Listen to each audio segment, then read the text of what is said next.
Hello dear friend, welcome और YouTube channel. आपके सामने एक और नया इंटरेस्टिंग फैक्ट इंग्लिश ग्रामर के अंदर मैं आपके लेकर आया हूँ। आपको जानकर बहुत खुशी होगी। मैं इंटरेस्टिंग फैक्ट की एक सीरीज़ लेकर आ रहा हूँ आपके सामने, एक नए नए रोज़ एक वीडियो लेकर आ रहा हूँ। आपने अगर पहले वाले वीडियो नहीं देखे तो वीडियो ज़रूर देखना, और ये जानकारी अगर आपको अच्छी लग रही है तो शेयर एंड सब्सक्राइब तो जरूर करना। एक आज और इंटरेस्टिंग फैक्ट आपके सामने मैं लेकर आया हूँ। बी कहाँ पर साइलेंट रहता है? जो लेटर बी है वो कहाँ पर साइलेंट रहता है स्पेलिंग के अंदर?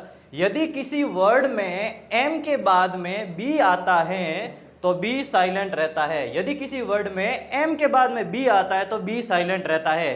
एग्जाम्पल, फर्स्ट BOMB, इसको हम क्या पढ़ेंगे? बॉम्ब पढ़ते हैं हम लोग इसको, लेकिन ये बॉम्ब नहीं, इसको हम क्या पढ़ेंगे? बॉम्ब पढ़ेंगे। क्यों पढ़ेंगे बॉम्ब? क्योंकि एम के बाद में बी हमेशा साइलेंट रहता है। इसको हम बॉम्ब ना पढ़कर क्या पढ़ेंगे? बॉम्ब पढ़ेंगे। Next example, COMB, comb. इसने अक्सर हमने क्या पढ़ा है? कॉम्ब पढ़ा है। कॉम्ब हमेशा गलत होता है। इसको हम क्या पढ़ेंगे? कॉम्ब पढ़ेंगे। एम के बाद में बी साइलेंट रहता है। एक एग्जांपल और देखते हैं, CLIMB, क्लाइंब। हमने इसको अक्सर क्या पढ़ा है? क्लाइंब पढ़ा है, लेकिन क्लाइंब नहीं पढ़ना है। आज के बाद में आपको क्या पढ़ना है? क्लाइंब पढ़ना है। इसको क्या पढ़ना है? क्लाइंब पढ़ना है, क्योंकि एम के बाद में बी अक्सर साइलेंट रहता है। CLIMB, climb. क्लाइंब का मतलब क्या होता है? क्लाइंब जो वर्ब है इसका मतलब क्या मीनिंग निकलता है? अगर आपको इसका मीनिंग मालूम है कमेंट बॉक्स के अंदर जरूर बताना। नेक्स्ट एग्जांपल और देखते हैं, DUMB, डम्ब। इसको हम डम्ब नहीं पढ़कर इसको हम क्या पढ़ेंगे? डम्ब पढ़ेंगे। DUMB, एम के बाद में बी आ गया तो बी साइलेंट रहता है। इसको हम क्या पढ़ेंगे? डम्ब पढ़ेंगे। डम्ब ना पढ़कर हम इसको क्या पढ़ेंगे? डम्ब पढ़ेंगे।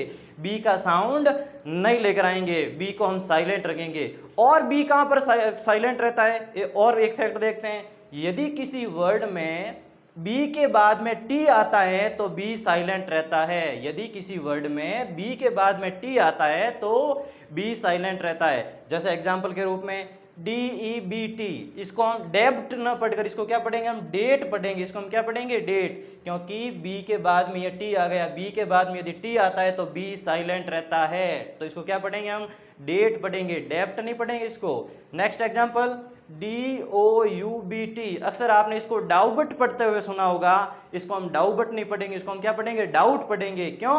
क्योंकि बी के बाद में टी आ गए तो बी हमेशा साइलेंट रहता है। DOUBT, doubt. इसको डाउट पढ़ते हैं। अगर डाउट का मीनिंग अगर आपको मालूम है तो कमेंट के अंदर जरूर बताना इस डाउट का मतलब क्या है। नेक्स्ट एग्जांपल, DEBTER, इसको हम डेब्टर ना पढ़कर क्या पढ़ेंगे? डेटर पढ़ेंगे। क्यों पढ़ेंगे डेटर? क्योंकि बी के बाद में टी क्या आ गया? बी के बाद में अगर टी आता है तो बी हमेशा साइलेंट रहता है, तो इसको हम क्या पढ़ेंगे? डेटर पढ़ेंगे। अगर ये जानकारी अगर आपको अच्छी लगी, ये इन्फॉर्मेशन अगर आपके लिए बेनिफिशियल लगी आपको, तो शेयर एंड सब्सक्राइब जरूर करना और आपका प्यार ऐसे ही बनाए रखना। Thank you.